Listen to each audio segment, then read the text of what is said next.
What? Just before we start, can I just say, What? calm down, please? No. Can you I'm calm excited. down? I'm excited. We All haven't had right. a guest in a while. Okay. This shall is I now do the it? cold open, by the way. So Shall I do it now? Don't need you. This is the cold open. This I'd band. like to be needed. Would you come close to the mic? I'd like to be needed. Yeah, I know. You say that a lot. I think it's on your can Tinder I just say profile. one thing? Just say one thing. What? You talked about changing your name. I'm going to change my name. I do want to change my I'd name. like a nickname, middle bit, Choffney. No. Eli Choffney Silverman. No, That sounds good. Eli, do you know what I mean, Silverman? Yeah. Someone pointed that out recently. He said, do you know Eli says, do you know what I mean a lot on the podcast? And I'd never taken it in until I started last week's episode, editing it. And there's the 30-second stretch of the podcast where I edit out 5 or 6 times you say, do you know what I mean? It's an incredibly insecure way of performing. Sorry, everybody. And on that note, welcome to Cheap Show. Welcome to I've Cheap got an Show. apology out of Eli, and that to me is a goal. It's a goal. Oh, is that it? Yeah. I thought We're going to do it when we get introducing- back on, no, when we come back out of the credits. Oh, fucking. What a mess. I hate you and your fucking noodle posse.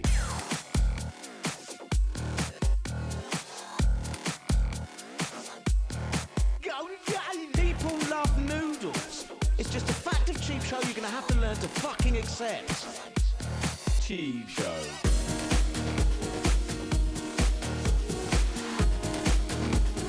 Off-brand brand off, off-brand brand off.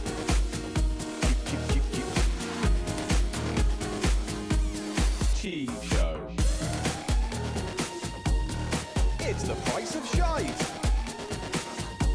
Paul Gannon. Eli Silverman. Welcome to Cheap Show. And I go and I nuzzle. Hello, welcome to Cheap Show, the economy comedy podcast, where Eli and I go through the charity shops, poundlands, and bargain bins of Great Britain and look for the treasure amongst the trash. Yay! It's our format, and this week we're in a different location. We're not in the House of Pickles or the House of Ham and Eggs. We're in the Tudor bookshop. We're in the Tudor Bookshop at Soho Radio Podcast Studios in Soho, London. Ooh. And we've got a guest for the first time in a long time. Yay! A guest, and we are privileged and flattered to have this guest on our show. His name is simply Imran Yusuf, and he is a godsend to us. Hello, Imran. How you doing? I'm great. Thank you very much for having me. Well, we'll see at the end of the show if it was worth your time and effort coming here today. But how you doing? You all right? We haven't seen you in a while. Yeah, it's been a while. We've not seen each other in ages. Yeah, but I'm doing okay. Went to the gym recently and pushed myself to the limits. So I'm feeling good. I'm feeling good as a result of doing that. Can I just very say- sore and achy. I'm going to say I don't like people who exercise. I find their attitude stinks by and large. Have you got the DOMS? The DOMS. Delayed onset muscular strain. Oh, hello. Yes, I believe I have. You have. That Yeah, sounds 'cause kinky. I was sore the following day, but I was even more sore the second day. Yeah, those 2-day DOMS. Why man, they're a are killer. you talking I've been like you pounding do this? grapefruits. Only sexually you've been pounding grapefruits. Oh, ha, ha, ha. Right, fruit fucking is Just it? because Imran's here doesn't mean I'm lowering or raising the quality of my comedy. you're not. You're It is certainly staying not. exactly the same. Oh So, my God. the last time I saw you, though, genuinely, I think was when we were filming Digitizer Series 1, the show. Yes, yeah. I All think way back when. that was that was a few years ago. That was really exciting. Like It was. You know, I was, and I remember you ended up having an allergic reaction to something. Shrimp. Shrimp. Yeah, yeah. It's It's funny. allergic. You say it's allergic. It's more psychosomatic. It's not psychosomatic It when is, my it's a tongue deep-seated- expands. It's a fear of the sea. You know, It's not. What do you mean, fear of the sea? in a very broad sense, it's a fear of everything feminine in the universe. So what Wow. you're saying? That's got deep. My allergic reaction to fish is because I have a problem with women. Yes, and you don't want to be enveloped What do by you mean their ocean. enveloped? I'm joking. What was your role, Imran, in Digitizer? I was Were a you guest on the show. Yeah. I was Yeah. a guest on the show. It's Talking almost as about if you have computer never games. seen the series, Eli. I did. It was several No. years ago, as we said. You I watched was the bits he was in. Yeah, I was and Sonic. fucked off the rest. Well, to I be was honest, I think that's what I did too. Yeah. I was like, I want to see, do I look good in Yeah. this? Yeah. I was really excited because, you know, I grew up reading Digitizer, a massive fan of it, and then to meet, you know, Mr. Biffo, Yeah. I was really excited. Was it underwhelming when you finally met him? It was for me. I didn't know what to expect. I was like, I had no idea who this guy was. He was just called Mr. Biffo. I didn't realise that he's actually mortal and human. Yeah. I thought he had transcended that. Too mortal. Because I found his style of humour really. I love surreal humour. Yeah. And I don't think we have enough of that, No. done properly. And that's what he does. And also, he's got like the man's daddy's joke book. Yeah. I'd be on the train just laughing at them. People like looking at me, going, one of his jokes like, "What's the worst thing that can happen to you when you bite into like a donut?" And I'm like, I don't know. So that you bite into a donut and out pops a murderer. Yeah. It's just. It's weird. Biffo, That would be bad, though. Biffo tends to write jokes like those Twitter kids joke accounts. Yes. It's like, why did chicken cross the Yeah. road? Death. Yeah. It's like, what does Batman eat for breakfast? Haunted ghosts. And you just kind of laugh because of the shocking left turn it makes. I actually remember some of the stories from the man's diary from Digitizer. Oh, he did. He had one. I remember them. Like I actually remember, and I can recite a couple of them as well. And then it's a joy to go. You don't want to admit that. It's a joy to be able to go. To go on there's a fan site and to be able to look for those pages. Go, I remember that. Yeah. Yeah. Because this is I think we talked about this on CheapShow before, but half of those have turned up because they were on VHS tapes, right? I didn't know this, and maybe I'm getting the science wrong, but apparently when you recorded off TV on a VHS, you also recorded the code for teletext. So if you search for the VHS, you can pull out the That's code crazy, isn't for it? old It must be teletext. It must be part of. I know, right? It must be part of the actual tape. Must have a band within it, which is the teletext information. Yeah. Well, like Techmoan's done a video about how VHS was used for like data storage and video storage and all kinds of weird And he things. had that VHS digital music player thing. Yeah. That was a chunky Chunky piece beast. of gear. Yeah. man. Like kind of grab it. You know what I mean? You give it a shakedown. Yeah. Anyway, Oh, you're gonna fuck that as well, are you, Paul? look, if it's consensual, I will fuck any and all pieces of hi-fi Okay, equipment. I've always wanted to make it with a cassette deck, cassette deck. I want both hands in. Oh, shut Oh up. my God, what have I walked into? Mate, I know. That's one of the nice things I think is that comedians we get on the show who know us but have never really listened to the show properly will sit down and go, "Hey, it's Eli and Paul time," and then at the end go, "I don't know what I sat through." No, I don't know what was that Imran about. was a judge on the Urine Vision this year, weren't Yeah, he? he So was. he knows. Thank he you knows for that the- as the well. flavour. I'm No. glad that my number one choice actually won. Yeah. The Nostalgia's going to get you. Yeah. That was really the good. deserved winner. I don't Everyone know. liked that bloody Ballad one. that ballad. I one. liked it. It The had guy- no swearing. It had no references to Cheap Show. It had nothing. It had no proper chorus. It didn't either. have to. I stated Anyway. I just wanted to do an open source music competition. to Music all- was the winner in the end. Music was the and it was winner. vanquished. It wasn't vanquished. It vanquished it. Sorry. I thought it was a really strong turnout. I mean, we tried to pick a nice variety of weirdness and proper quote unquote music. So when I was asking around for judges, I was like, Imran's not going to get this. No, it was good. Do you want to do it? The judging was good and like kept to the time constraint. Yes. There's a lot of those Because fuckers. Nick Helm, I said, keep it short, Shut Nick. up, Nick! Jesus 15 Christ! minutes later, he's You know done a what I mean? 15-minute thing, and I'm like, chip, chip, chip, chip, He, chip. he kept the recorder on when he went and got some tea or something. He did. didn't He did. So thank you for that. And if we do Oh, another it was one a next joy. year, I'll be inflicting that upon you again. All right, I'm looking forward to it. I was saying, I think maybe we do it live next year. We Brilliant. do Urine Vision live. I'm up for I it. don't know how we do it, but we'll figure out a way. Well, you do it live. You do a show live, don't you? No, I know. I mean, I literally. mean, how you do it? Get some Anyway, so- this week on Cheap Show, we try to tailor our segments to our guests when appropriate. So we're going to start off with a random thing I've found, just something I want us to talk about.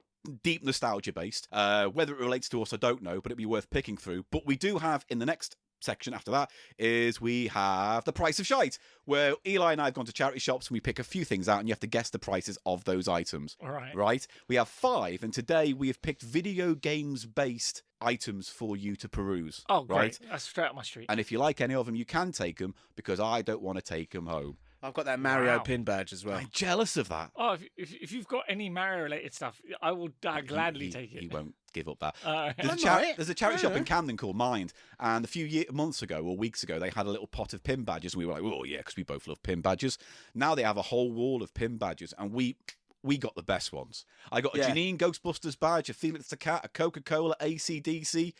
You got that wicked Mario pin. Yeah, I've got it with me. Get it out. Oh, in a minute. Whip it out. I'll get it out. Get I'll out show your it to get out you. your shiny Mario badge. I got that. What's he called? Don Toro, the anime character, the little cat. Someone mentioned that, yeah, What's and he called? Dunbury. Don Not Babombo. Doraemon. Doraemon. The blue Yeah. cat with no ears. Yes. Yeah. I got a little one of those. Really Oh. nice. Really, Is that like a 70s thing? I think Doraemon's actually quite old. Yeah. I'm not a Doraemon. Like I don't know Doraemon. I know of it because it's quite a recognisable but character. I know the character, yeah, because it's a blue cat with no ears. Yeah, and that's the weird Very thing, distinctive looking. isn't it, about anime? Is that many respects you go, oh, remember that show from the 90s? But someone from Japan would say, well, we had that in 1976, and you only got it in the 90s once they were cashing in on all the Power Rangers stuff. So yeah. I think my first experience was that guy. What was that cartoon where they had the guy with the visor and they Battle of the Planets. Yeah, I love that stuff. Because that was a Remember that? I remember that was a mainstream thing here. Yes. I didn't know if it was anime. Was it definitely Japanese? It was Yes, definitely Japanese. the original was. It's one of those ones where the Japanese sold it to someone in the West who just re-scripted it, basically. With Well, it. they completely added a new character or two, added new animated scenes to make more sense and restructured the characters and the plot. So visually, it was the same show, but narratively and character-based, it was almost completely different. There was a lot of that at the time. Well, that's what Power Rangers was. Yes, It was the Hurricane Rangers, and then the West bought it, and then dropped in the bits that are relevant to the West. Yeah. Also, I think Japan and I think some like France have got like French animation looks quite similar to Japanese animation. I think there's a lot of crossover, or there's something quite relatable in a way that we didn't have over here. Yeah. Especially when you think of things like, City of Gold or Phileas Fogg, 80 Days Around the World. Yes, those are French, are Tintin, they are. D'Artagnan. Tintin was Tintin. Belgian. What was D'Artagnan? What was that? He was French. That was a French. Yeah, that but what was it called? D'Artagnan. It And the wasn't Three really- Musker Hounds. D'Artagnan and the Musker Hounds. Musker hounds are always red. I remember. No, there's something about those shows that whenever someone brings them up, you either go row, row, row, or you go 80 days around the world. They had great to theme find- songs as well, didn't they? Yeah. And what was that one, Hercules? No, Ulysses 31. Ulysses. That was, I think, an anime. Oh, I That don't was a French. know I anime. think that was a French thing. Maybe. Yeah. But I've never thought of that. But you're right. There's an overlap with the animation style, whereas in Britain it was much more known for claymation, sort of stop motion stuff. No, I wasn't mean it? like we called Cosgrove Hall. Hall, yeah. So stuff like Count Duckula, yes, of course. Trapdoor. Correct me if I'm wrong. People are listening. Yeah, that trapdoor was not Telebugs. was not Cosgrove Hall. Neither was Telebugs. Yeah, I know. It's shocking, isn't it? Cosgrove Hall did. They did. Danger Mouse. Danger Mouse. Yeah. Jamie and the Magic Torch. Oh, I Chortle and the love Wheelies. Jamie and the Oh, Magic you Torch. really know Count what you're talking Duckula. about. I did say Count Duckula. Yeah, you All did. right, okay. Avenger Penguins. What are we going to Wind in the What's Willows. his score on how? Oh, his Cosgrove score. 1. It's not doing very We're gonna. I'll cut it so he sounds intelligent good, and we'll make it work. But UK animation tends to have a more Beano style because I think that's our influences, isn't it? It's the cartoony end of the pier postcard look. So my brothers grew up with Marvel and DC, and we've got a load of those comics at home from when they were kids. But I grew up with Buster and Beano. Oh yeah, That's my like I knew of Spider-Man. you weren't a and all dandy that, man. But Do you remember Which is not a slur, by the way. I'm just saying. Whizzer and Chips? yeah, that was a part of that same, not same universe, but that same era. Yes. But Buster and Beano were the two that I Yeah. almost read religiously. Yeah, Like I'd always make sure I had those Yeah. two. I was mad about Marvel, but I moved from the Buster and the Beano and the Whizzer and Chips to the Marvel. Basically. Oh. All right. Okay. For me, straight into horror comics. I used to read Creepy or whatever it was because my uncle used to give me issues, and I thought it was the zombies and the monsters on the front were cool. And my favourite strip in it was 13th Floor. And it was a British comic strip, very 2000 AD-ish almost, about this block of flats in the middle of an estate. And when horrible people get into the lift judges them and takes them to the 13th floor where they walk out into like a hellscape. personal hell. Yeah, and they have a horrible, ironic... Do you remember Supernaturals? It Yeah. was a toy, Yeah. and it was about Supernaturals. Yeah. I'm around my Were people. those the hologram ones? Yeah, I've got those that. ones. I've got the mirror. Yeah, I was sent it, wasn't I? yeah, The in the hologram PO box, skull yeah. mirror thing. Yeah. Oh, The right, problem with- it was Still it got was that. a comic as well. Oh, right. And in the comic there was also a segment called The Doll, which is basically Oh. about a haunted ventriloquist doll that did some horrible Creepy. stuff. And if you can find it, if you Google it, you can find it, and it still like looks really messed up, man. Yeah, I love really, all that. really messed up. Oh. I started reading these weekly horror comics. I can't remember what they were called. Woman's Own magazine. Why is that funny? Because I said it. All right. That's why. And my dad, being a Yeah. liberal, was like, I don't want you I reading like the way those. you said that, as if you found that disgusting. Well, he's just such a boomer liberal. With Right, he's one of okay. Because he said, you can read those if you like, but I will not be paying for it. So you know, Really? So you can buy your own trashy comics, yeah. but he would He happily fork out disapproved. for He the totally disapproved. He didn't want me reading them, but he couldn't be in general. He couldn't actually order me. Is what that's Right. what I mean about the liberal thing. He So- couldn't actually, command me not to read them. He Right. just had to say, I will not be It paying was more of for a it. guilt I trip. will not fund this. I will not- know. I will not fund this Yeah, filth. yeah. So what was it? Beano as well, or just like the No, bar- just the horror ones he had a problem with. There were Oh. these, I can't remember what they were called, but they were weekly with like newsprint yeah. with a colour cover, and the inside was all black and white. My mum had me You know. I had Garbage Pail Kid Yeah. stickers. Yeah. And so we all collected stickers as kids. Like that, Yeah. that was the thing. But when Panini. I got to garbage, Thundercat stickers. Yeah. Got, need, all Yeah, of those. yeah. Did that swat, doing all of that. Yeah. I had Thundercat stickers. I remember having those, and then I remember getting to Garbage Pail Kids, and the art was very different, and it was quite disturbing as well. Like it was Yeah. really disturbing. And my mum just looked at them and she went, "No, these are bad, and you shouldn't. These are bad," and she kind of banned me from having them. I can kind of understand that though, because they were set out to be repulsive and not Yeah, cool. yes. Yeah. But I remember I got mine taken away. Well, no, nicked by my teacher because he saw them. He was like, "I'm keeping them in my drawer, right? Because I don't like these and I don't want them in class." So I snuck in after class and I went to get my cards back and realised he also had a stash of like 200 others he'd taken from other students, and I took him too, and I had the best collection. Wow, you little crim! Still got a tin. He must have known. Yeah. That's Did back he- in those days. Though I remember one of my teachers. I had a shiny mumra. Pardon? Excuse me. So you remember you'd have your Sorry. regular stickers and then you'd have your shinies. Oh, yeah. Until you got to Ghostbusters and you had the best hologrammatic yeah. shiny stickers you've Yeah. ever seen. Do you mean like they've got metallic bits? Yeah, Oh, they were No, the hologrammy. whole thing Yeah. was Oh, metallic. right. So I had a shiny, and it's a shiny Super Mumra, which was hard to get. It wasn't Yeah, easy. yeah, And I remember this teacher. She was. I remember she came to our school. I don't know if she was a supply teacher, but I remember telling us that she was from Scotland, and we didn't know what that was. Like we were, Yeah. 5, 6, 7, something like that, right? And she's like, "I'm from Scotland," and she told us about Loch Ness Monster, and I'm like, "Oh my god! Like, how do you people cope? Like, this is what's going on?" I Yeah. remember her telling us about this, and she saw we weren't allowed to have stickers in school for whatever. This is the 80s, Yeah. and I remember Super Mumra. It's a shiny Super Mumra, and she held it up in front of my face, and she tore it. She destroyed it. And if you tried to do that now, all hell would break loose. Yeah. There'd be a legal, Yeah, yeah, challenge. yeah, Someone's in the getting press. leathered. Yeah, it would be epic. But back then, I was like, all right, my teacher's just ripped my property. Yeah. And tough You shit. have to take it. You Yeah. had to take it Yes, back in I the had to take 80s. it. Take all sorts of stuff from them. My didn't you? teachers used to punch me full on in the face. No, did they? Yeah. What? Are you joking? No, of course I'm bloody joking. I don't know. One of my yeah. teachers did. I'm not going to mention any names. One of my teachers would actually slap another child on the bum to Yeah. punish him. And I'm like, hold on, it's 1987, Yeah. and I'm watching a boy be slapped on his On his bottom. Yeah. but he had been I He'd think been he very might have deserved naughty. it, to be honest. Yeah, Yeah, he'd he'd been very.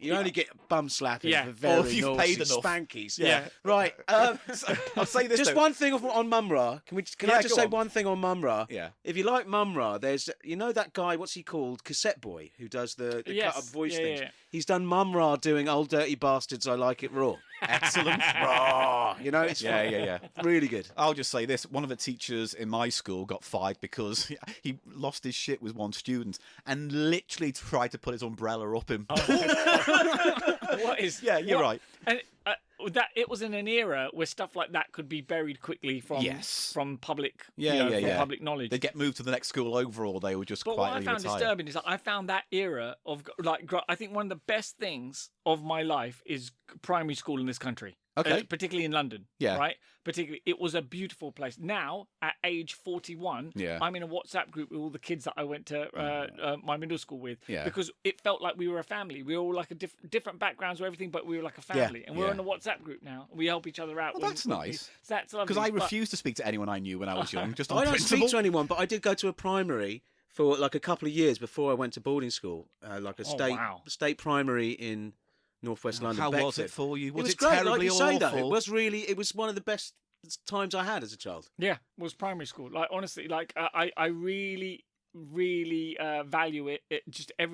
I felt like you were part of a family. Definitely, And you were all different backgrounds, different walks of life. None of that mattered because you all played together. It was very diverse. We didn't always get along. Right, Yeah. but can we move on then? Because I'm going to start singing "This Used to Be My Playground" by Madonna in a minute. And also, I've can I just say, enough? Can I just say, we did a production of West Side Story, Oh, and I wanted to be what's the hero? Maria. I did not want to be Maria. I wanted to wanna sing be Maria. a Who's the guy who Mara. sings Maria? Tony, is he? I don't know. That's all I remember from But West they Side made Story. me that bloody announcer, the dance announcer. Did they? I got to. Apparently, there's. I saw this somewhere on the internet. If you played anyone in the nativity at school, you would go on to do well in life. I got to play Joseph. Wow. This explains why I was always the cow. I was always literally the dwarf. There's no Gnome. Is there a gnome? I know, but they'd stick him in. It was that kind of school. There's no nativity gnome. There was. In Rudolf Steiner schools, there was, believe me. He crammed all sorts of, forest-dwelling fairy folk into the Christ story. And why not? Right, so this item I have been sitting on for a while. Not literally, because that would be stupid, and it's not an egg. That's awful. It's not an egg. No, it was something I bought in a charity shop maybe a year ago. And I couldn't quite figure out what to do with it. But I've brought it this week because it was just...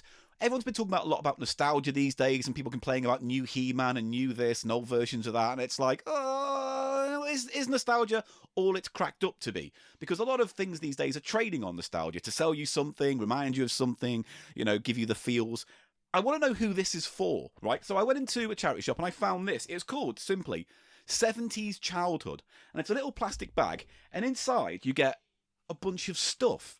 And all this stuff is reprints of things you could have bought or owned or cherished in the 70s. So I'll just Any share... porn? Got to ask. 70s Childhood. Oh, no, childhood. maybe actually. on that Yeah. Yeah, no, maybe. There's bound to be some wood somewhere. Well, I don't with know the if this porns. is relevant to... Like, I was born in November 79, so Yeah. I'm really an 80s kid. Well, that's the thing. We're all 80s kids. Well, I remember. I was 75, so I remember. Yeah. What? Yeah. I know, right? Shocking. He's looking good. Yeah. So, I'll tell you what's in this. So, it comes with a colour TV Times from relating to children's TV. It comes with a section of an Argos catalogue. It comes with Superstar 1972, an Ace fanzine stuffed with profiles of Cassidy, the Osmonds, the New Seekers, T-Rex, and Slade. Oh, all shit apart from the last two. 2 theatre flyers for It Looks Like Pantos, an ABC Ipswich flyer, and then it just says miscellaneous images. So just stuff they grabbed. There we go. And then finally, Thatch. I'm looking for some heavy thatch. and then again, it's Is not this- porn. It's not It's porn. miscellaneous. Wink, wink. Missy anusless. Missy anus. Nice. Missy anusless. She doesn't have an anus. She has no hang anus. It's on. sewn up. This show is turned. No, it hasn't. No, it hasn't. You just Honestly. haven't been here before. Yeah. Don't worry. And then a term I've never heard before, but you get some concert tickets, and they're calling it concertina, as in like Yeah, like an the accordion. instrument. Yeah, no. A devised collection of concert tickets from the 70s, including Roxy Music, ABBA, Elton Ooh. John, Slade, Sex Pistols, Bowie. You had to be there, but if you couldn't, here's some reprints of those tickets. Oh, so I'll tell you that's- what, I'll share them out, and we can all pick at them and just have a little chat about it. Do you know what? I just Go on. thought I'd mention this out of nowhere. Yeah. Does anyone been to the toilet here? No. Did they feel condescended to in the toilet? I felt condescended to in the toilet. How do you feel- Because it goes, wash your hands. 20 seconds each side. Wow. Brilliant, the sign said. Brilliant. Oh, it's a sign. It wasn't like it's someone talking in to there. a fucking child. Brilliant. It's like Oatly. Have you ever read an Oatly bottle? Yeah, I know you get angry about Oatly. It's the box. same thing. I bet they had the same consultants in the toilet telling them to... All right, sorry. Thank you for that, I guess. I don't know what you want from me with that. So are these actual reprints of the material? It's Yes. Oh, that's quite nice, actually. I didn't realise. I thought it was some kind of No, it's a little packet full of time 70 capsule. I thought it was Yeah. a time capsule with actual stuff. No, but these it's are not. It's all reprints. been reprinted. So Yeah. I don't know what you've got, but I've got a few miscellaneous pictures. I've got the "Don't cross near parked cars," says Kevin Keegan. Oh, I remember that. Was Kevin Keegan the man who fell off his bike during the show Superstars and hurt his face? No, he was a footballer. No, I know that, but there was a TV show called Superstars, wasn't there? Which was kind of like Where he hurt his face. it was like a sports kind of it's a knockout where all these athletes would And he do hurt sports. himself. Can I finish the story before you just jump to the bit where I've already said he's hurt his face? Did he hurt himself? Sorry. Hate you. Sorry. I'm not even going to go further with that don't, story. because it's a shit story. That's why, Paul. So this is a little Viewmaster pamphlet. A Viewmaster? Oh, yeah, Viewmasters, yeah. What, I the remember original- those. The clicky clickies? Yeah, they're the clicky clickies. The one me and Biffa did a video about a few months ago. Did you have one of those? I did. I never understood the appeal of them, to be honest, but I had them. Yeah. Well, no, They're deeply unimpressive things. No, they weren't. They are. They're shit. I remember being a child looking at it going, what the fuck is the point of this? Did you ever have any warm moments as a child of fond nostalgia? Or was everything just a litany of crass I shit? told you when I was looking at porn in a shed and then burnt... No, it was a den, not a shed. It was a den. It was a shed, though, wasn't it? Your den was a shed. No, it was... they made it. Who's they? Azu and The Anu. elder gods. Azu and Anu. Who? The Nigerian friends in the second garden across. They made a den and put porn up in it, and I was so entranced that I melted a plastic bag onto my leg by mistake whilst looking at someone's heavy thatch. Right, sorry. Right.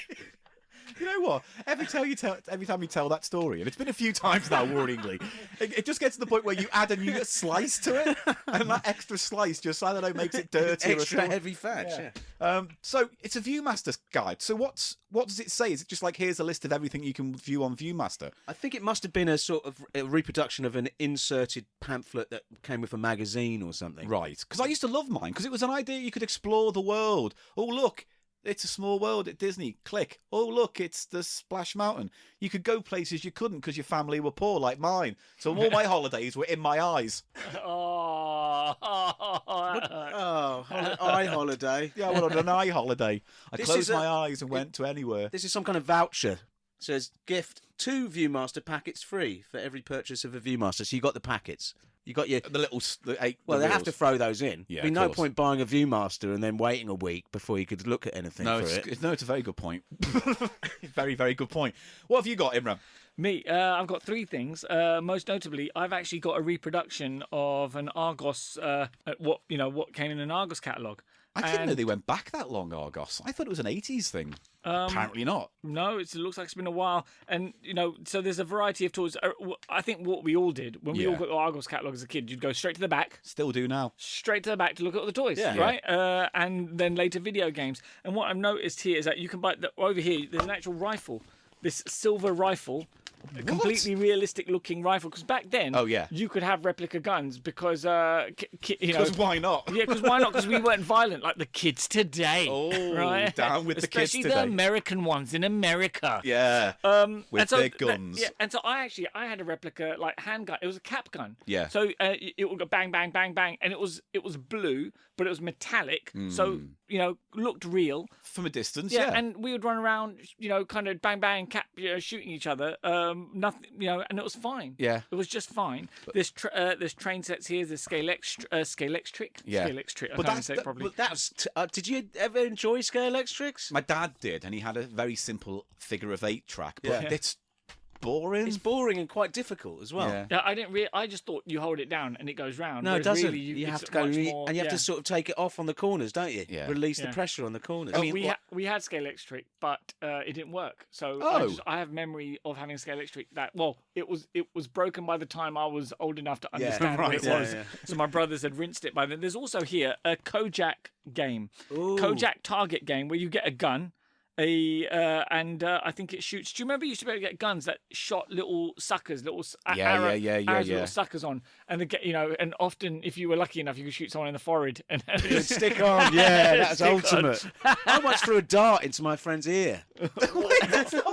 a real comparable. dart. Yeah. Jeez. Were you trying to recreate a scene from Shaun of the Dead? He wanted me to do it. Not. He wanted me. Wait, he wanted doing- you to throw a dart at him.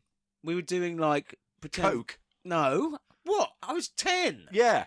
I asked the same question. Were you doing I coke? was not on cocaine when I was 10. don't Thank know. you. This reminds me of a story that somebody, when I worked in the games industry, one of the IT contractors used to come and told us a story that he went to a boarding school, and one of the kids in his boarding school, I think it was all boys, was really hyperactive and just wouldn't fucking stop. Yeah. Just wouldn't. And during playtime, whatever, someone threw a dart and it went in his testicle.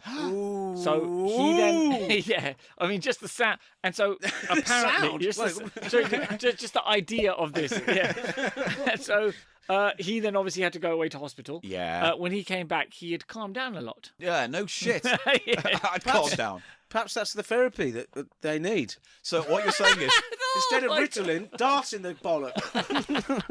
how do you even administer that? Well, Do you put the kid on a giant rotating circle and just rotate it round and then everyone gets to go? Well, that's what we would do. I was doing with my friend. We were sort of like influenced by knife throwing. Oh, yeah. So I was trying to get it close to him. I wasn't trying to throw it into So his in your ear. head, you're going... Yeah, doing all that stuff. Wicked. I tell you what, I when I was a kid, I wasn't into guns that much, but I did love having a spud gun. You know, those little metal guns you put into a spud, you put out and you can fire them. Yeah, but what we did was we got pins and we stuck them in the end of the potato that you Of used to get. course. So you used to fire them. Is this after you've been rifling through your teacher's private property? I actually carried a gat gun when I was a teenager. Yeah. So a friend of mine, his dad was in the US Air Force, but based in North London. Oh, okay, yeah. And so he had access to all these air rifles. And I was a target for muggers when I was a teenager because Yeah. skinny Asian kid, must own a shop. Well, we did, but like, But besides we all did, of that. besides that, so supposedly we're rich and we weren't. So I was just a target for muggers, and I got bored of it, and I was like, I need to defend myself. And I asked my friend, I was like, can you get me a gun? Yeah. And he's like, and he bought this. It looks like RoboCop's gun. It was a massive like gat gun, and it looked real, like absolutely real, but you couldn't fire bullets, only metal slugs. Right. Fortunately, thank God, he didn't give me any actual ammunition, any metal slugs. And so I carried this massive. I looked like Space Harrier, like the gun was bigger than me, right? And I carried it in my inside pocket and walk around and go. The moment somebody tries any of that patter with me and go, I know you got money on you. I'm like, no, I got your ass. Wow.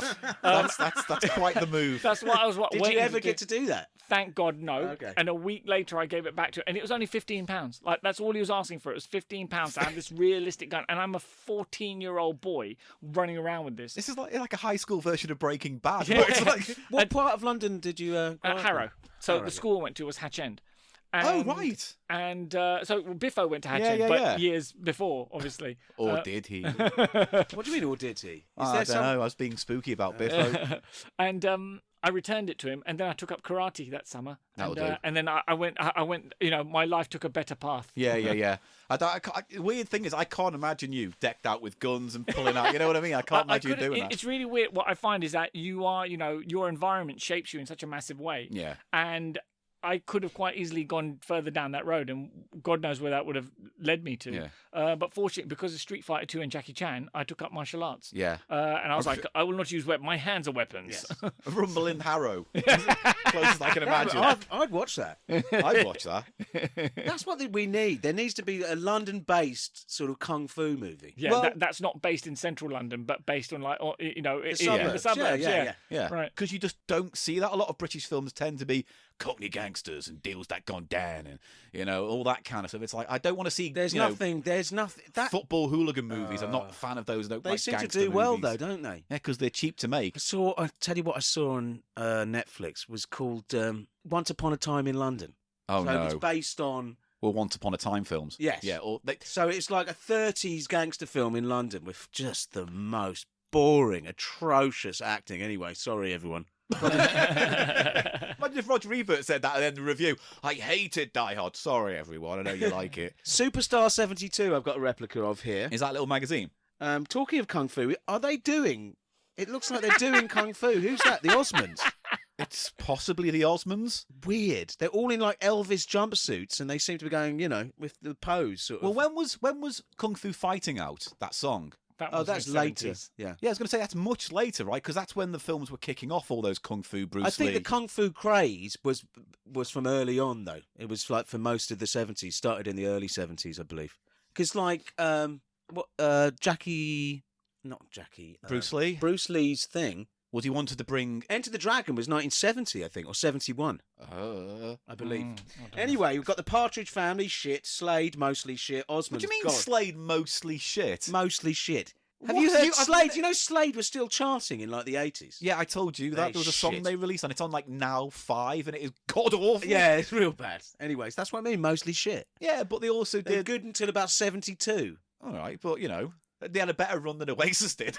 T-Rex. Yeah. You're just reading out things on the front now. You just that's what it. else? You've given us this Well, I fucking thought you stuff. might have What a am I bit more incisive commentary. I'm trying to build up a head of steam here, All Paul. right. New Seekers. Who are the new Seekers? Terrible. There's nothing great from the 70s, And according funnily, to Eli. the Monkeys. And I would have thought the Monkeys had already broken up by 72. No, Head came out around They had about a then. sitcom, didn't they? Yes. Well, they were that was the sitcom. first. That was Yeah. the show. Was the Monkeys? They're Yeah. really good musically, the Monkeys. Anyway, but funny, I didn't think they'd gone that far. Elias Smith and Jones. Now, weren't they a country and western group? No, that was a Western TV show. Oh. Yeah, Hold on, isn't that? Elias Smith and Jones. Yes. Yeah, that's where it came from. Yeah. Oh, now Yeah. it makes sense. Yeah, See, people do learn things on this podcast, not intentionally. What happened to them? Smith Who? and Jones. Smith and Jones. One of them died, didn't he? Yeah. Mel Smith Mel died Smith a died. while ago now, maybe 10 years, I don't remember. And if people forget, he directed Bean, the movie Bean, and that was like a huge, big international success. He was also... He directed that film with Jeff Goldblum and Emma Thompson. What's yeah, it The called? Tall Guy, which Oh, is that's a pretty fantastic. good film, yeah. And I'll go on record as saying it's the only good Richard Curtis movie. Now, which of these gigs would you most want to go to? Oh, 'Cause go I've got on. these tickets here. Ooh. Slade and Status Quo. Yes, I'd go that one. No, there's other stuff here. All right. David Cassidy. Nah. What did David Cassidy do other than his groupies? I don't know. I think he was a Mormon, wasn't he? No, that's the Osmonds. Were they Mormon? Yeah. Yeah, big Mormons. I thought... Oh, all right, Still fair are. enough. They still are. Well, I presume so. Big in the Mormon. Big in the Mormon. Thin Lizzy. Oh, yeah, that's a good one. Oh, David Bowie. Bowie, yeah. What era is this Bowie then? Are we talking... Is this Spiders? 72. This is the great era. This is the... This This is is just before he went a bit faux fascist. Yeah. Yeah. Did he? Yeah. That's what What the happened? White Duke was all about, wasn't it? He did so much cocaine. Coke. Blame the Coke. He said something like Hitler was all right or something, He didn't he? said a Like, lot of shocking things. He was doing characters, and like there was Ziggy. His next one was the what was it? Thin the White Duke. Yeah, and that was a little bit fascist. I think he apologised for it, to be fair to Yeah, him, of course. the guy. You know, but Oh, okay. still, Didn't know it's this. not like Yeah. great. It's not as a terrible thing as Dancing in the Street with Mick Jagger, though.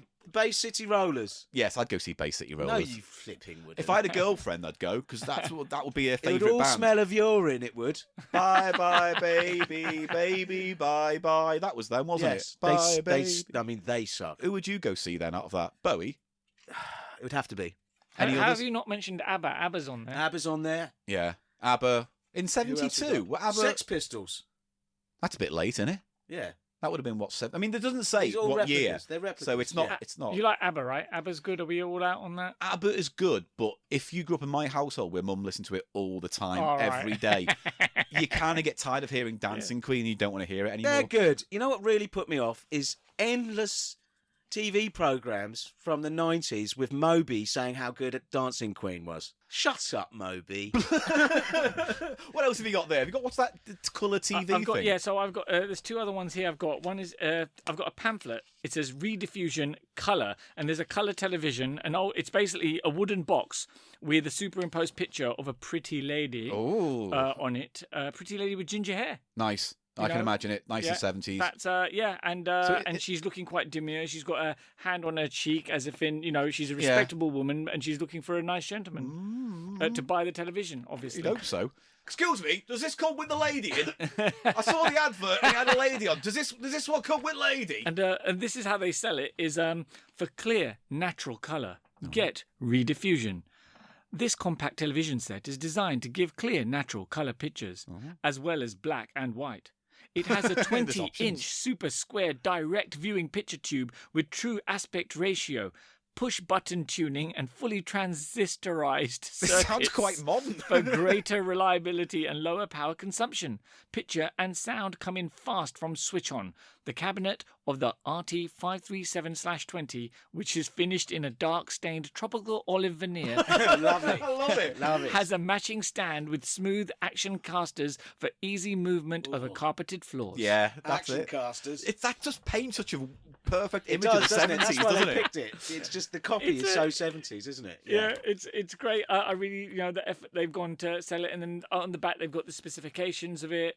and just it's a 20-inch super square direct viewing picture tube. I love it. 20. 1080p. Also, it's funny. It reminded me when it says the sound and vision comes quickly after switch on. Yeah. That reminds me of those old tellies. They had to warm up. Didn't Could you they? hear Like the tube? twang, and it was, and What? then the white dot would suddenly yeah. slowly become Crazy. blankety blank. Oh, that's gone. That's I'm gone. old enough to remember our first television set that I grew up with had push buttons on it, so you had to Yeah. walk up to the TV and press the buttons. I on it. was the remote control in the house. Yeah. It's like- when you're the youngest, that's it. That's your job, right? I'd be sitting on the floor, and then my mum would go, ITV, and I'd get up and turn ITV on. And the 4 TV channels. Well, That's that's all we had. that's all we needed back then. Yeah. We didn't need all the thousands of channels.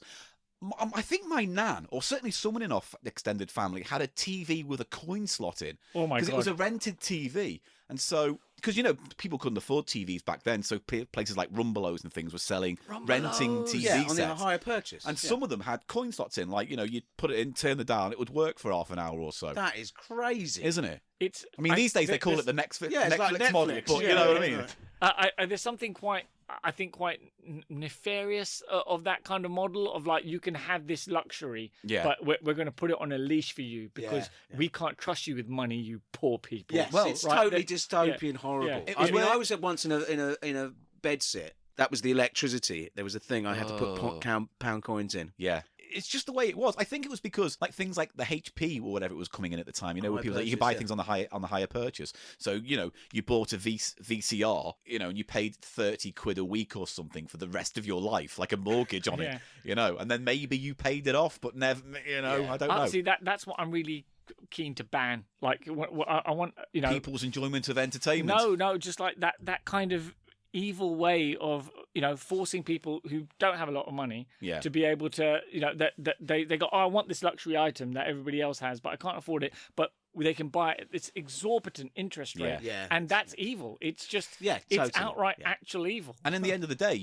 obviously people don't have the upfront cost to pay for those things straight out, but over time you're spending much more money on that. Yeah. So But It's that's like- it. But that's how capitalism makes it expensive to be poor. Yeah, It's, cool. That's beautifully put. It makes it expensive to be poor. don't prop him No, up well, it's because like companies the like minute you get to a bit of an ego. Wonga.com and stuff like that are just, this is the manifestation of evil in Yeah. the world. It really is. Yeah. Like it should be completely outlawed. And so when I think of like growing up, I never had to deal with that. But I'm just thinking of people, who are like, oh yeah, we know that you don't have a lot, so there you go. We'll sign you up to Yeah, more it's debt because we know you're shit with exploitation. money. Yeah. Oh, it's horrible. It's horrible. You got debt? Here's more debt to get you out of the debt Yeah. you've got. And then when you dealt with that debt, come back to us with this debt and we'll sort out Well, another debt just for you. on a tangent, I Yeah. think that's why I remember having a conversation with Martin Coyote, if you Okay. remember. Martin Coyote, the Vaguely, comedian. yeah.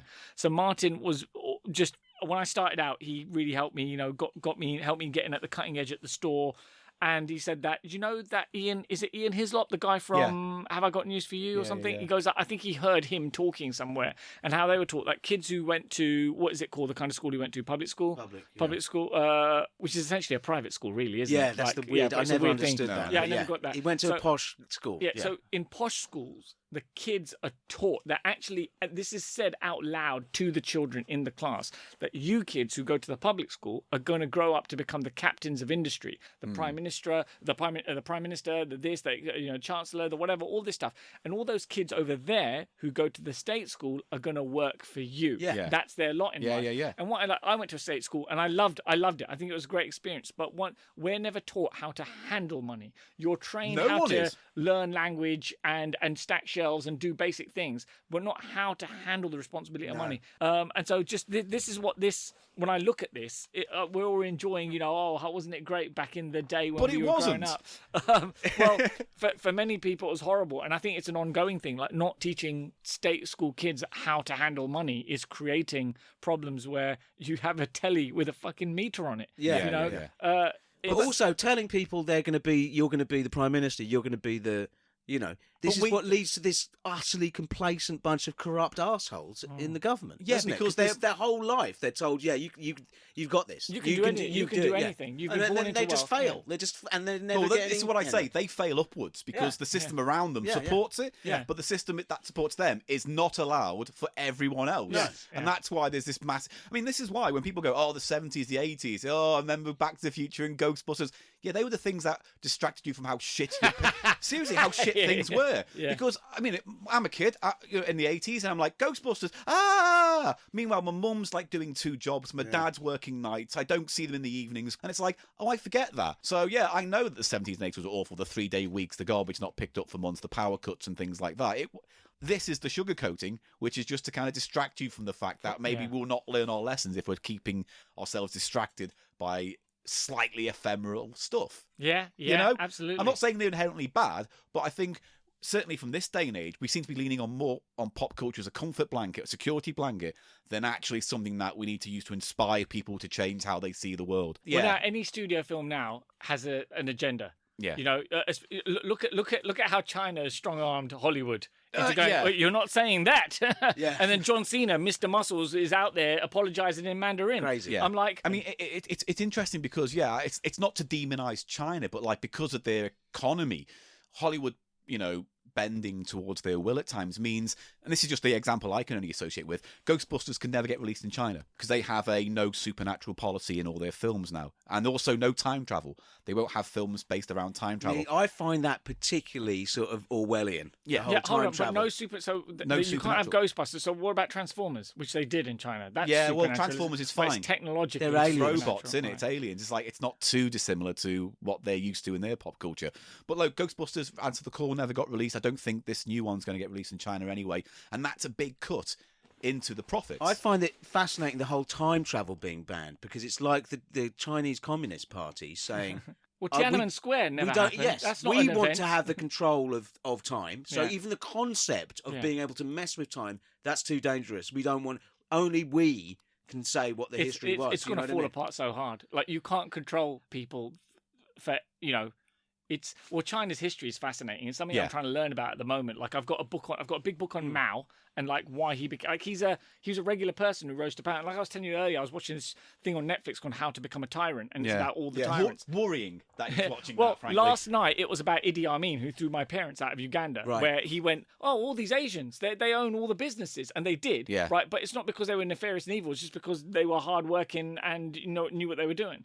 And so they all had 90 days to leave with nothing, and they came here, and Britain took them in, and we live superior lives now. So really, we kind of landed on our feet in a much better, society. In Uganda, all the Ugandans then took those businesses, didn't know how to run them, and everything collapsed. It's funny when you create a vacuum and you Yeah. don't have the infrastructure to fill in. It's like that's what kind of happened to Iraq. Americans came in, everybody out, Saddam's gone. That's episode 2 Yeah. of How to Be a Tyrant. Yeah, in fact, I'll just mention this because I don't want to get into Iraq too much. But like, if you ever listen to the Dollop episode about Iraq, it's like a 2-hour, it's like a 2.5 what hour episode? The Dollop, it's a podcast. The Dollop. Yeah, No, and they not heard talk of it. about the fallout of the Iraq War.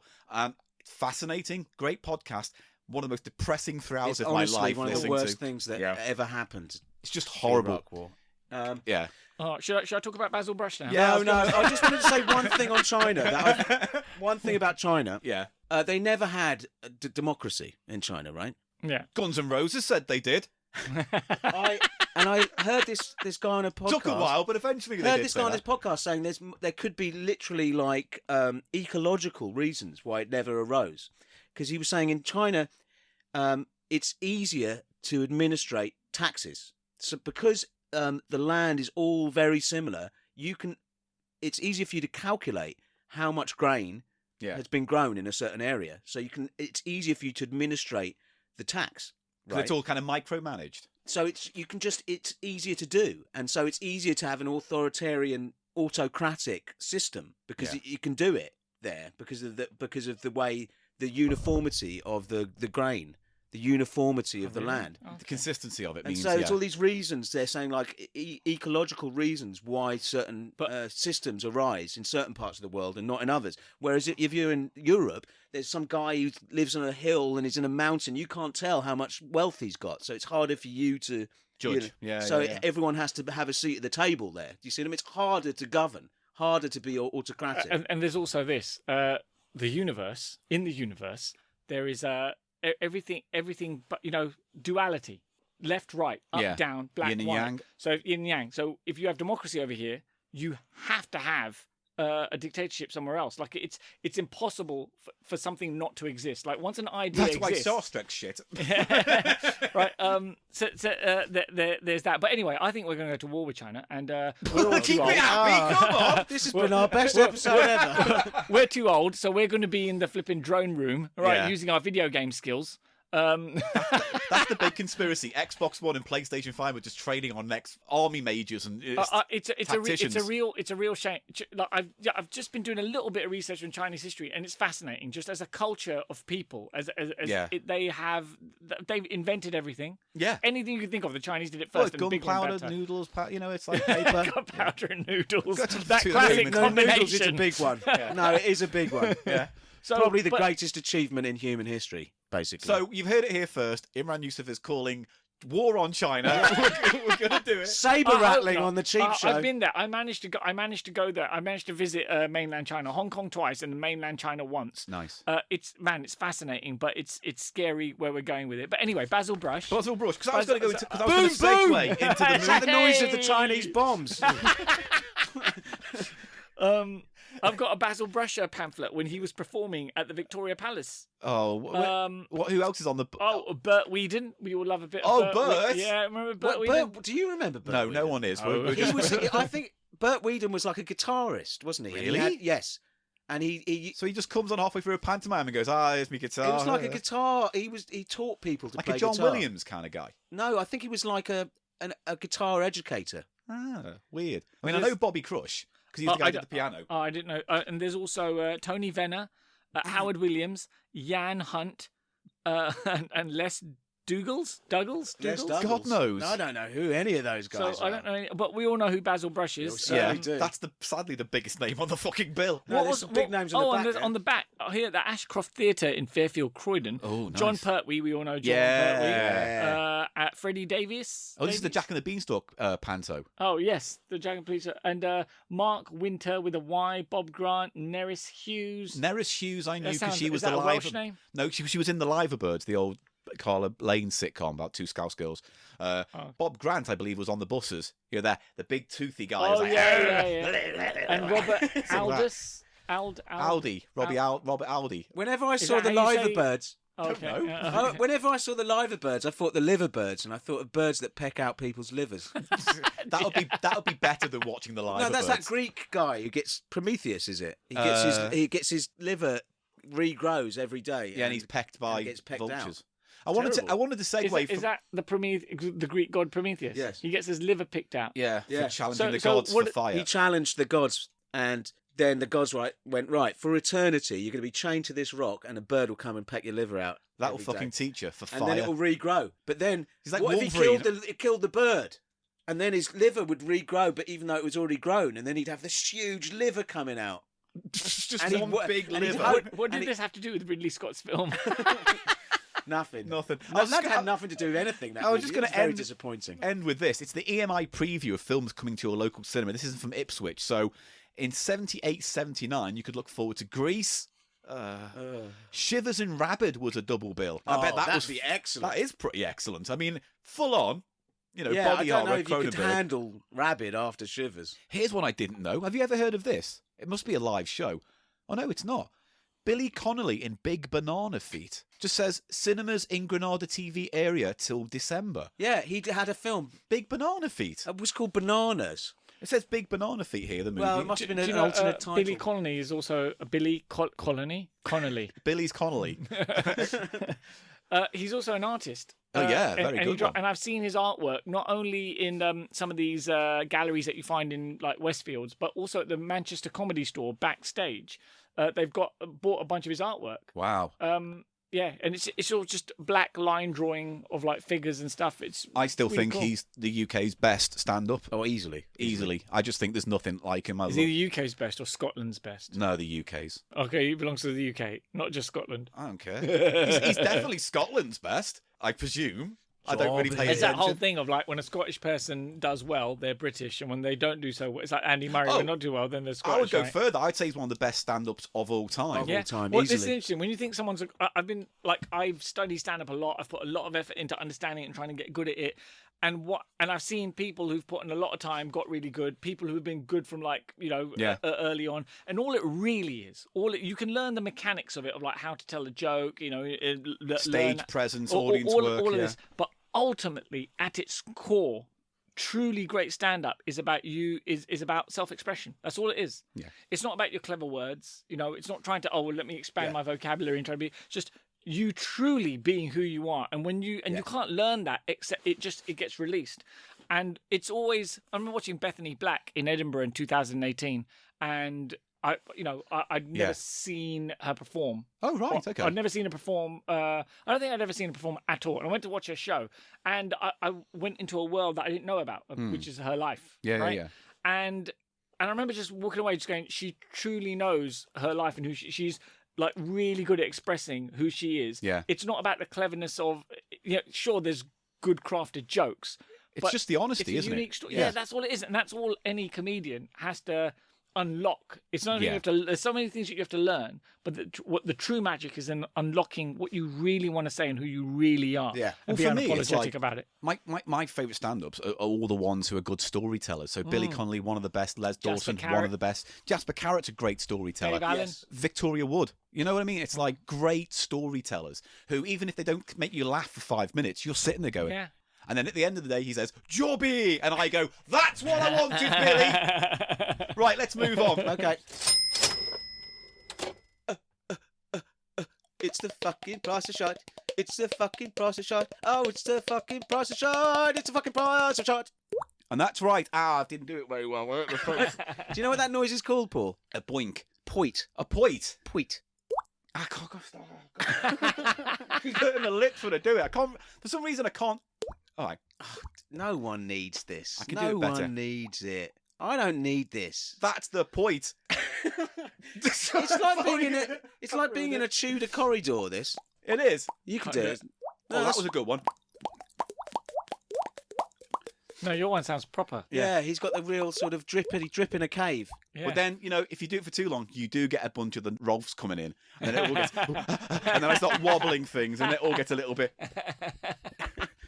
That's not making a noise. It's not. And that's why I quickly put it down, Eli. So thanks for bringing that in. That's just flapping paper. Rolf Harris wasn't known for flapping... You could join it. What is that? What You was could that? join today. Right. Rolf's Cartoon Club. Club, yeah. Rolf's Cartoon I used to Club. love that show. Spoiled forever. I've got the book somewhere.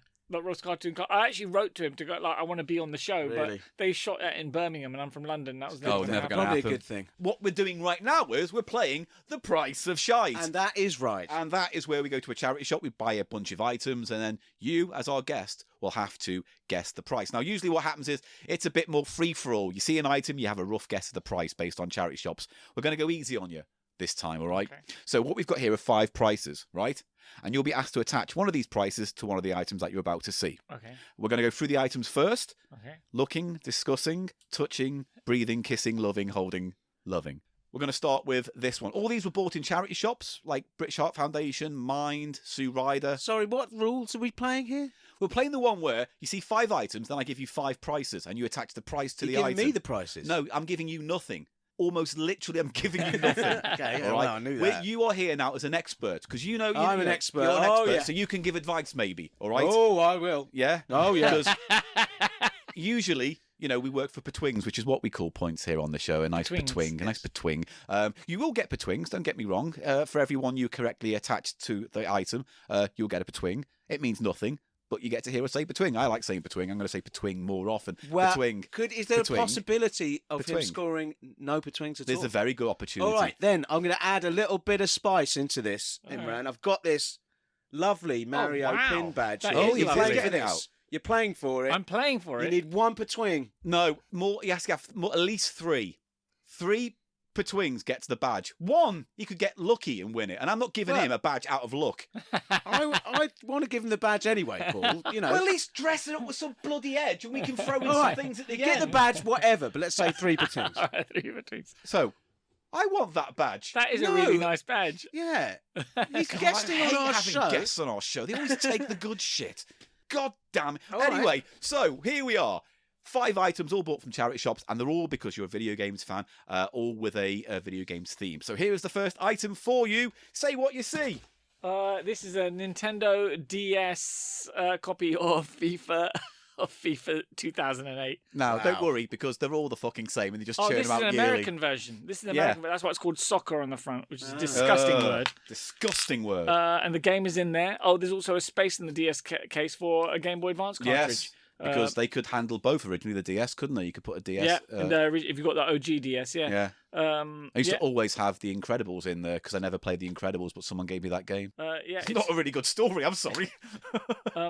So yeah, this is a pre-owned copy of Nintendo. So I'd imagine this is going to be super cheap because what I've noticed is that anytime you go to Computer Exchange, the previous FIFAs are like a penny. They're like next to nothing because nobody wants the previous version of that game. That's their own fault. If you're churning out a FIFA every year and the game barely changes, well, that's the business model, isn't it? Fine, but it at the keeps same up time, with the sport, devalues isn't it? it, right? Isn't that what's new usually? Is the new players? It's just about the new players that they've tarted up the engine a little bit more. It depends, maybe it's been every few years. I've never liked FIFA. In fact, I liked ISS originally, and then I just prefer playing football. Playing football is far more fun. For me, I was very fond of the FIFA on the Mega Drive. I remember playing that all the time. And I'm not a sports person, but I do remember having fun playing FIFA 96 or whatever it was called on the Mega Drive. Oh, in the 95, I think it was FIFA 95. I think I liked on the Mega Drive, it was Ultimate Football.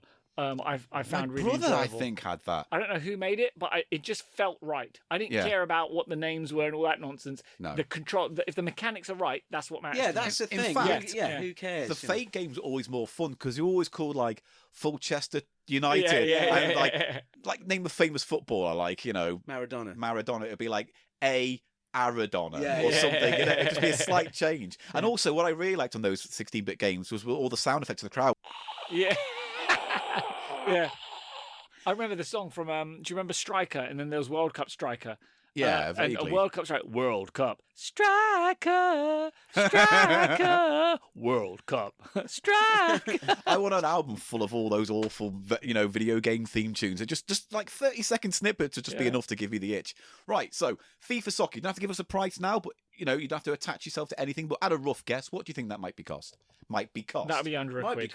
Might be cost. Under a quid. Under a quid. All right, next item then. FIFA, I always used to have to watch my drug dealers play FIFA while I waited for them to sell me drugs. Okay. So So you they go were down like there. after the goal. Why don't they pause it? You go round there and they're like, this is a really important match. And it's like, oh, fuck's Just sake. give me my drugs and Yeah. stop playing fucking I'm FIFA. looking at your mum.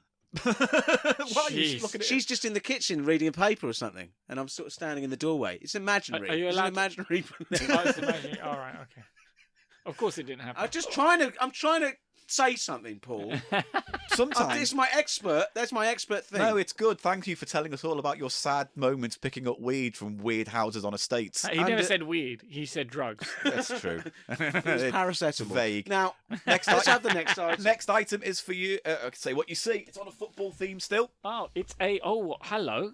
This is a metal pin badge of Kickoff 3. Yeah. Ooh. Weirdly, when I mentioned this to someone, because I showed the badges that I bought from Camden, a lot of people get into arguments about what are the best kickoff game. And I was like, I don't So fucking you know care. who made It's a badge. Kickoff, right? Go on. Isn't it Dino Dini? Oh, maybe. Yeah, I worked with him. Oh, really? Yeah, Oh, I worked great. with him on Squeebles for the DS. Squeebles. Squeebles. You could be making this up, and I have no idea. What was Squeebles? Squeebles was a game. So it was originally, when I say originally, it was meant to be for the Xbox 360. I was working for a company called Performance Design Products. Right. No, they bought out Into Games and became and it's Into Games. I was working for Into Games, got bought out by Performance Design Products, and they had a game where basically there was a new controller, an ultrasonic controller, which was using ultrasonic sound waves from a receiver that you plugged into the front of your Xbox or PlayStation. So you could get actual 3D positional data on the controller. Oh, so knew where your hand in the controller Exactly was. where it was, like and the okay. orientation, or like if you had it upside down, like with the Wii remote, you wouldn't be able to get as accurate reading. And I think Microsoft were about to buy them out, and then suddenly Microsoft went cold and went, "We don't want this anymore." And then they announced a Kinect. Right. Oh, that's why then. And so then what happened is Squeeballs then just got on to, it was just for the Wii and for the DS. And it was basically a party game, just a party game for kids. and Dino Dini worked on the DS version. And I used to, after doing a gig, I'd come home at like midnight. I'd be freelancing, and I wouldn't, because my adrenaline's pumping, I'd just get on the computer. Dino's up, and he's like, I've got the latest build. I'd download it. I would do like the preliminary tests on the code to make sure that it worked. Yeah. Set the test plan up for my testers in the morning, email it to them, and then I'd go to bed. Right, and so 9 o'clock, my testers are working. I'm still in bed until noon. Right, Were the Squeebles an actual sort of a race of funny creatures yeah. or something? Yes, they were. That they were mainly based on. There was a fish one, and there was they were Fish kind of animalistic. And you I could just, know. and you could abuse them. You could throw could them at abuse stuff. them. You could abuse them. You could. You're getting visibly excited. In an okay way. In an acceptable abuse way. I wouldn't want to give hard abuse to a Squeeble. Acceptable abuse. But it's out there. You can get It's called Squeeble's Party, available for the Wii and for the Nintendo DS. Nice. Well done. And that was the last game I actually worked on. Yeah. And so this is but anyway, here's a Kickoff 3 badge. Yeah. A Kickoff 3 pin badge. It's metal. And I'd imagine this will be like 50p. Oh, You know what I mean? Okay. Next item is... Item Are they all number 3? football-related video games? No, Stuff, not right? this. Hope Is fine. not. Here's the Bloody next hell. Oh, one. hello! It's a book. Oh, a Minecraft book, a beginner's handbook, and Yeah. it's in good nick as Is it well. very good, Nick? Minecraft, the block building game where Yeah. you live in a world with blocks and you make blocks. Yeah. You can enslave a bunch of villagers. and get... What have you obsessed with? Slaving characters I'm not and obsessed. abusing squeebles? I'm not obsessed. He said abused. You could abuse them. I was simply having a conversation. I didn't say out of nowhere, could you abuse the Squeebles? It was a very leading question when you were going, tell me more about these squeebles. There's It was certain, because obviously- it's like an open world game, Minecraft, Yeah. of course, there's ways you can enslave people and just kill them, and it generates tokens or something. Oh my god. Either way, it's a guide to playing Minecraft for the first time. Charity shop find. Well, it's the price on here is $7.99. Yeah, if that's you bought not it how new. much. But in a charity shop, I'd imagine this would be. You ever played Minecraft? I've not. No, I've actually never. played no, I've not. I have. I really. tried it on my phone. How was that? Yeah. Anyway, join us next week for more video game reviews. What could if in a charity shop that's £8? A couple of quid. But the thing is, like, the interesting thing about charity shops is there are types of things you find in them, and I find Minecraft books 10 a penny there. Well, all it's so sorts. huge. It must be one of the most popular video games of all time. One of the very biggest, yeah. And also, weirdly, you got to remember, people just churning out shit to cash in on it. Unofficial guidebooks, official guidebooks. This, when they do the spin-offs and stuff. Guidebooks. I remember when I worked at Game back in the late 90s, early noughties. A game would come out and people would go, right, I've just bought this brand new game. It's 10 out of 10, got great reviews. I buy it. And as they buy it, they also buy the unofficial strategy guide for it. I'm like, no. Yeah, Like- it's crazy, Like, isn't it? well, Like, I'm being a bit- explore it maybe a I'm bit being first. a bit elitist, but maybe because I'm a proper gamer. Yeah. Boo. Proper gamers only. Like, enjoy the game. Like, imagine watching, I'm going to watch the latest movie and I'm going to read the script at the same time Yeah, and it's find out funny, what's going to happen. That's weird, yeah. Because I used to write guides for games when I worked for like 64 magazine and then Power Station magazine. And it was interesting because like we'd go, well, what game's been out for a few months that we can give a guide to? And then we just reached out to the publishers and then they would just go, here's all the maps, here's all the locations and things. And it was my job to kind of play through using this information so I could say, right, it's just because then you have to go, you get the red key and then you go back 4 rooms and go up the ladder, down the ladder, through the keychain, back to there, no, and then you get a respawn point and then a save there. It's like, Is it like spoilers? Because I'm not a proper gamer, right? So if But you yeah, you're bought, telling if you how bought to a new people- game and you bought the guide with it, it's like having a spoiler. It's like it's telling you how to beat the challenges rather Yeah. than you actually finding beating out it. how Like, to do it. Yeah, That's all video games really are just puzzles. yeah. Every video game is actually just really a puzzle for you to use your own ingenuity to overcome, right? It's and that's what you should do. If you're just cheating, I don't ruins get it. Yeah. well, the thing is, it's not. I wouldn't even say it's cheating. It just seems to me that you're losing the sense of discovery. Yes, Because, like, you see a guide to Mario Odyssey and you think, oh, I'm going to buy that. It's like, well, no, my fun from it has just been going, that's cool. Oh, that's odd. Oh, that's cool. Oh, I can do that now. So my I personally feel there needs to be, like, a gateway drug game for kids. So, you give a kid a game that they can play and fun around with and there's no real danger, but they get to know the basics. So then eventually they get to things like eventually Dark they get Souls. onto heroin. Eventually they start doing crack. How is I don't understand the I fucking didn't say metaphor. heroin. What? Eventually it's a gateway drug game. So eventually they get onto something that destroys their lives. No, I'm not literally talking about what the a drug. fuck are you talking I'm about? not obviously talking about drugs. I'm talking about the idea idea for people talk about gateway to drugs. get into gaming. Yeah. All right. Next item. It's Right. another book. Fascinating one. And I'll tell you the story about how I found this book. So, people who know me know I kind of live and let live with religions, and that's fine. But when I was waiting in line to get this book, there was a guy who goes, my nephew's turning 10. I want to get him a really good book. Are there any Holy Bibles here for him to read? I think he really needs to read the Holy Bible. And I'm like, all right. At age 10. Yeah, it was like, I don't know, if my uncle came to me on my birthday and goes, here's a Holy Bible, I would be like, come on, at least give me a fucking... come give me on, Noah's mate. Ark for the At Super least Nintendo. make it an illustrated Bible or a comic. No, it was the one he bought was a really thick, grey, miserable looking one, that looked like something you hit a child with for misbehaving. Anyway, so he's doing all this God spiel, and I think the guy behind the counter is being very, very nice and saying, yep, all of that stuff. He buys his book, but then continues to carry on talking. And What's the he guy, saying? He wants his nephew to. I mean, no, be a it was Christian, more right? like he was looking around going, look at that flower. How could that happen by accident? It's Oh, God's right. He was plan. trying to argue for the existence of God in the bookshop. Yeah, so Right, okay. besides all of that, In the bookshop. either way, that guy's being polite, but he wants to move on. There's a queue forming behind me of people. So I got tired of waiting. So in front of this God-loving man, I slapped down this book. Porn and Pong. Yeah. And he Oh gave wow, me... that's how Grand Theft Auto, Tomb Raider, and other sexy games changed our culture by Damon Brown, forward by John M. Gibson. It's a book I'm actually generally interested to read about how sex and video games have had this contentious relationship. Yeah. Inside, to my mom, my support, to Jane, my guide, and to Parol, my love. I think he's written for Playboy or something. Yeah, he it writes says that. articles. Damon Brown covers sex, technology, and pop culture for Playboy, New York Post, and Planet Out. He can be seen at blah blah blah. Yeah. And so this will be interesting. Yeah, this is well, hello. There's a naked woman. There's a lot of naked bed? women. Yeah. Oh, and how? So no, these are naked women in video games. Yeah. Oh, hold on, no, but that's a naked That's a woman. different book I've given him, right? Don't tell him. Oh, in Tomb Raider, that's a classic, isn't well, it? she's Selling not naked, but they got Dead or Alive. The women from Dead or Alive who all got big boobs and bounces. They're actually topless. So that's from God of War 2. Yeah. Leisure suit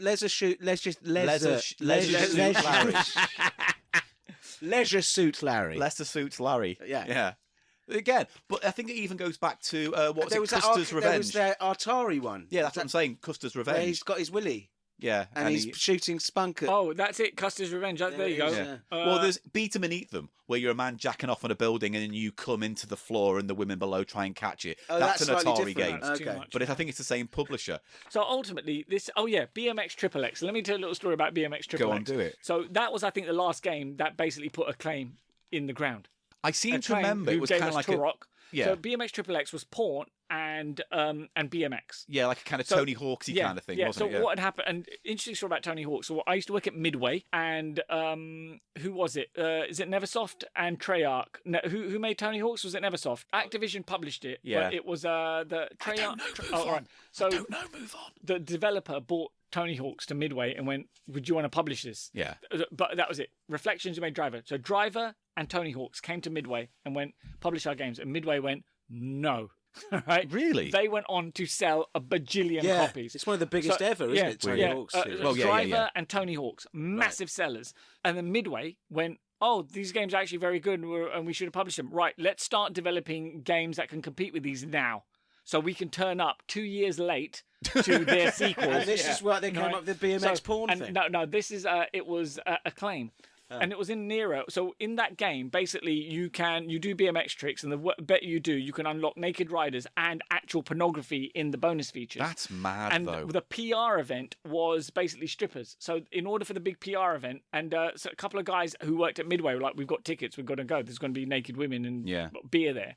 And that was the end of a claim. That was after that. Yeah, you never yeah, saw yeah. them again. So, but what's fascinating still, and there's plenty of pictures. Can I keep this? If you really want. What's ultimately, sex is the ultimate. Nakedness and sex is the ultimate power over humans. Like, it's just, you just can't get enough. It's because it's basic. It's just core It's within us. Yeah. And so you can apply it to anything: video games, TV, adverts, Yeah. whatever. You sexualize anything, it's going to gain attention. And video games have found a way to do it. Like Custer's Revenge, it's just filth. It's just Yeah, disgusting. It's base. And I tend to find in video games, it never works, sex, because it's either so robotic and forced and narrative driven that you're just pressing buttons and it's a weird thing to do, Yeah. or it's a pointless thing you add into a game for shock value or to make it edgy. That's what I think. No, but that's what I was going to say. Isn't there, with some of the more narrative games, isn't there sort of an argument to be made that there's a sex scene like you would have in a film? Like there's a but a romance in a film, Yeah. they are real human beings that look real, and because It's they not are some real, weird uncanny valley meat puppets. exactly. That's I'm just like, what the? This is just It's not the right, idea man. though, where it's like you got to have an action film, but because there's too many sexy, beefy men, we don't want them to sound gay, so you better give one a love interest and a sex scene halfway through the film, because that's what the audience will need to get This is through. what I hate about studio and like made by committee like art. Like Midway did this we made Red Card Football, right? So we knew that EA are making loads of money making FIFA, over there Konami are making loads of money making Pro Evo. Midway made loads of money making NFL Blitz and NHL Hits and whatever something shits, right? And they're like, how can we get into the football market? And then they were like, we want to make an over-the-top football game. And we made it by committee. The Americans like, we're going to make it. And you asked the Americans what to do with the soccer well, I game. mean, it's an American company. So they came over here and we hired out a, focus group company. Yeah. Got a bunch of young lads into a room. And we watched them from one of those creepy mirrors. Like were they masturbating? And you were like, this has gone wrong. And they're just all talking shit. And, we're just taking notes. Whereas artists should create art.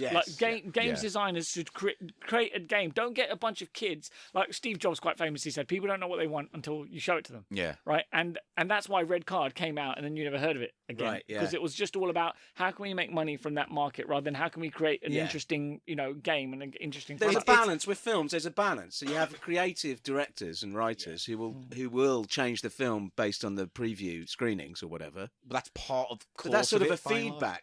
There's a receipt in there. I don't want to look at the price. That's all right. Leave it there. Then on the floor. Oh, okay. No cheating. Yeah, I didn't look at it. I didn't look at it. I didn't know the receipt The was in there. Petwings are holy, and the Petwings will only be bestowed. I didn't see the price. I'm just looking at this, the pictures of a. Yeah, of course you. Oh, that's an actual sex scene. That's the hot coffee mini game in Grand Theft Auto San Andreas Rocks. Drew ire from Senator Hill. Oh yeah, of course it. But did. the thing about that is that was something that was in the game originally and then removed before general release, but the code was still in the game. So people were complaining about something that people had hacked to find. Right. But this is the problem: is that I tend to find sex is dealt with in a really either kind of robotic way or distanced, immature way. And it's like sort of giggly sort of. And I don't understand why video games are trying to be more like movies these days. Let me that's ask not you the that. medium. Let me ask make you more this: Tic-tac-toe. Have they sexed that up?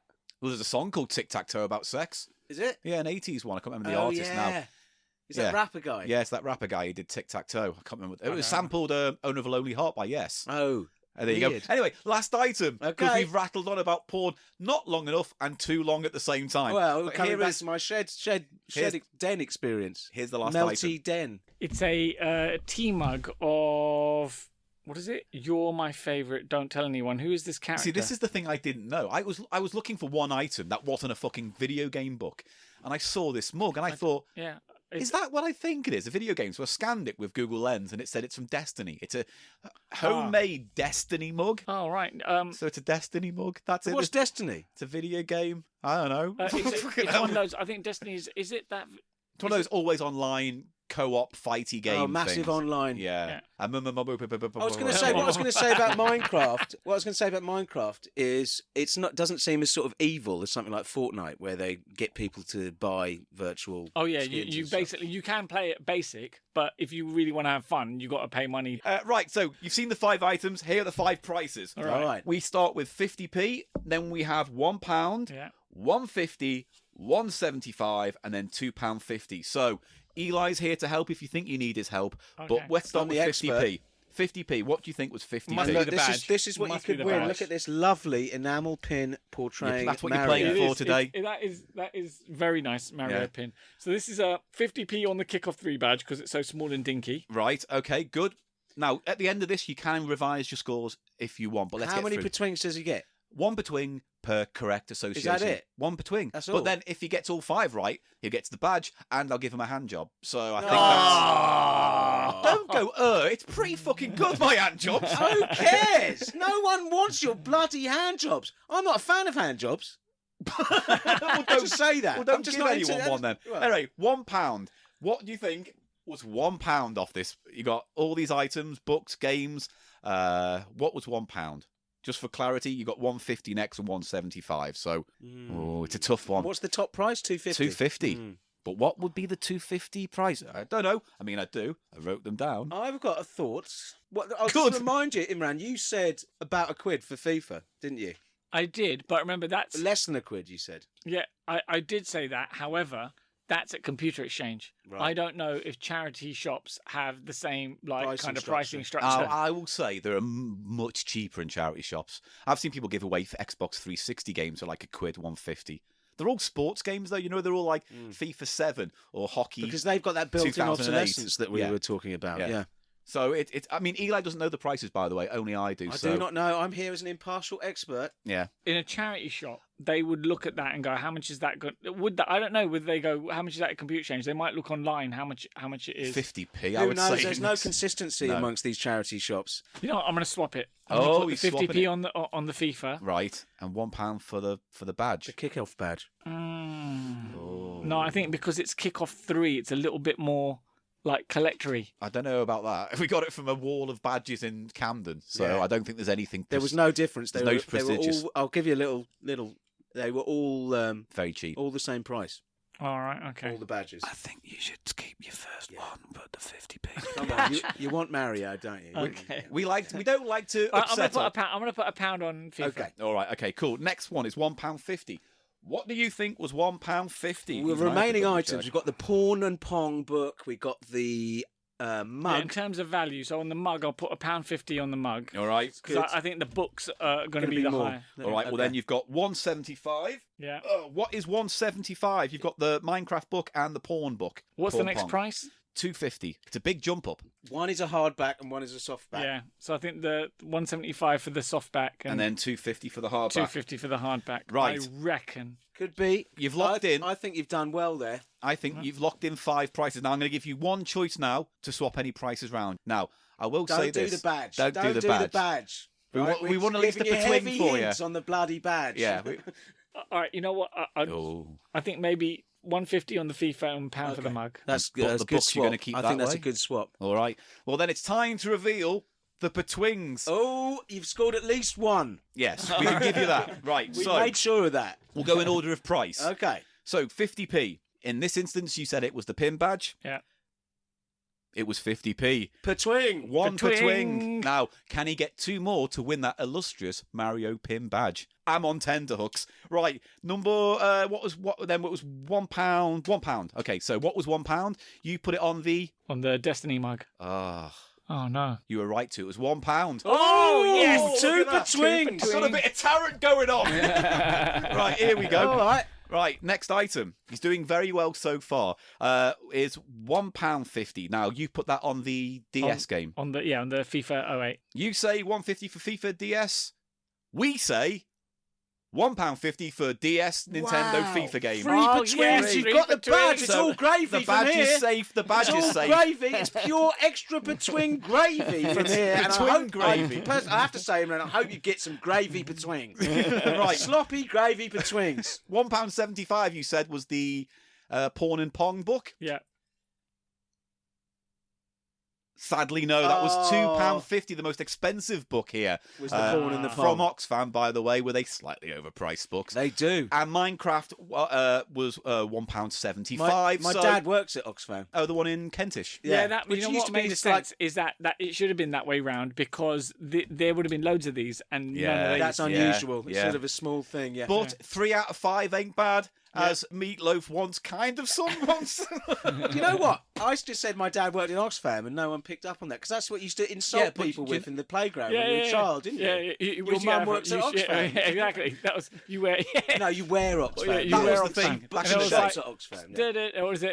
What is it? So and so shops at Tesco's where they buy all their best clothes. La la la la. Oi, la, la, la, la. The thing is, back in the day, he's like, oh, you buy your clothes at Oxfam, don't you? These days, it's like, where'd you get that from? Oxfam. Oh, very nice. It's very I mean, I got this shirt from Oxfam. I Because we're object to- older now, we know that it's not a stigma. Yeah. We know, like, although I don't think I've ever shopped in a charity shop. I don't think I have. I'm not too sure.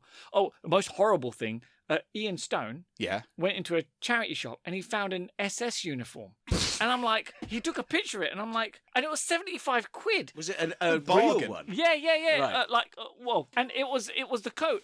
And I'm like, oh, and it was 75 quid. And he was going, and he went, I thought I'd buy it as a joke. I'm like, no, you fucking don't. Don't do that. And it was me just going there going, like, is I was he- like, burn the shop down. Like, start a fight. But Dude. you know what happened though, right? It was like, oh, Grandad just died. Oh, lovely Grandad. Well, we've got to go through his house and clean his stuff out. And it's like, oh, That's here's a our Father chest. Ted And it's like, episode. yeah, and it's like Human skull. Oh, human man. skull SS costume with Yeah. a fucking copy of Razzle. And it's like, well, you know, Grandad. here- Telescopic in truncheon. Leicester Square, there's some dodgy in Leicester Square. Just next to Leicester Square station, there's antique shops that sell like all kinds of old stuff, and they've got like Nazi ration books and Nazi pin badge. And I'm there going, is this allowed? I mean, if it rolls up in a charity shop and people don't know what it is particularly because it happens, then fair enough. Man, However, scary. running out of time, so Eli, would you like to now bestow Imran with his prize, which is the beautiful Mario enamel pin badge? There you go. Oh, thank you so much. It's good quality. It's a nice pin one, badge. yeah. Nice I'm one. trying to look at there's a marking there. 83, I think it says. Yeah, let me. Can you- Well, why you fuck about looking at how old the badge is? I'm going to wrap this motherfucker up. Okay. Oh, yeah! I don't know what I'm doing. yeah.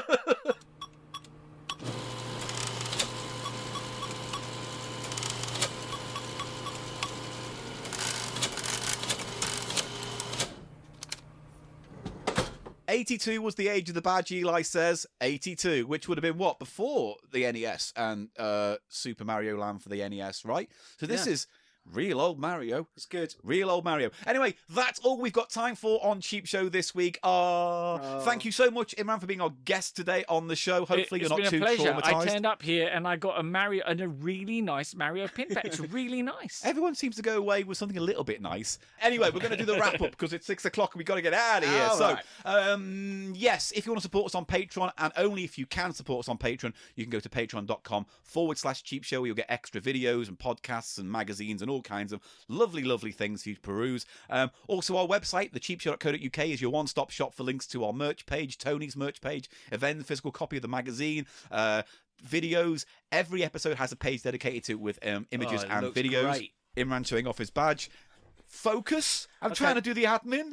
Well, Right. why aren't we going to? That's it, kind Aren't we of, going to really. ask Imran if he's got any gigs At the or anything? end. I don't care. It's our show. Fuck's sake! I'm trying to be nice. I know. Get our badge. Shall I say something about I don't know No, wanking? yeah, do it quick. Oh, I had a wank. Great, thank you. Top form. Right, so we're on social media, Instagram, Facebook, all the usual things. But if you want to follow us on Twitter, where we're most active, at The Cheap Show Pod. I'm at Paul Gannon Show, and Eli is. Eli Snoid, spelled ELISNOID. And finally, we have a P.O. Box. If you want to send anything into the show, you can send us all your lovely surprises at Cheap Show P.O. Box 1309, Harrow, HA1 9QJ. And Imran, pimp yo stuff. How can people get in touch with you and find out more about your things? Just Google my name. Go to imranyusuf.com. I'm gigging all over the place. I've got some things happening. I'm appearing in a show that's going to appear in Netflix very soon.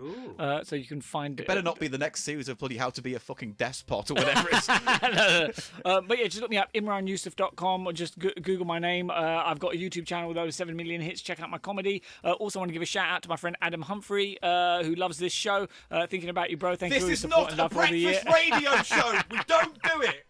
And it's been a joy to be here. So look out for me, Imran Yusuf, and it's a pleasure to be on this show with Eli Silverman and Paul Gannon. And here's his Thank you. £5 for being very kind. That's all we've got time for today. Eli, do you have any parting thoughts? No. Great stuff. Honestly, I know. come on. It's been a long weekend. Leave it out. And on that note, we'll see you next time on the only economy comedy podcast that matters. Bye. Bye.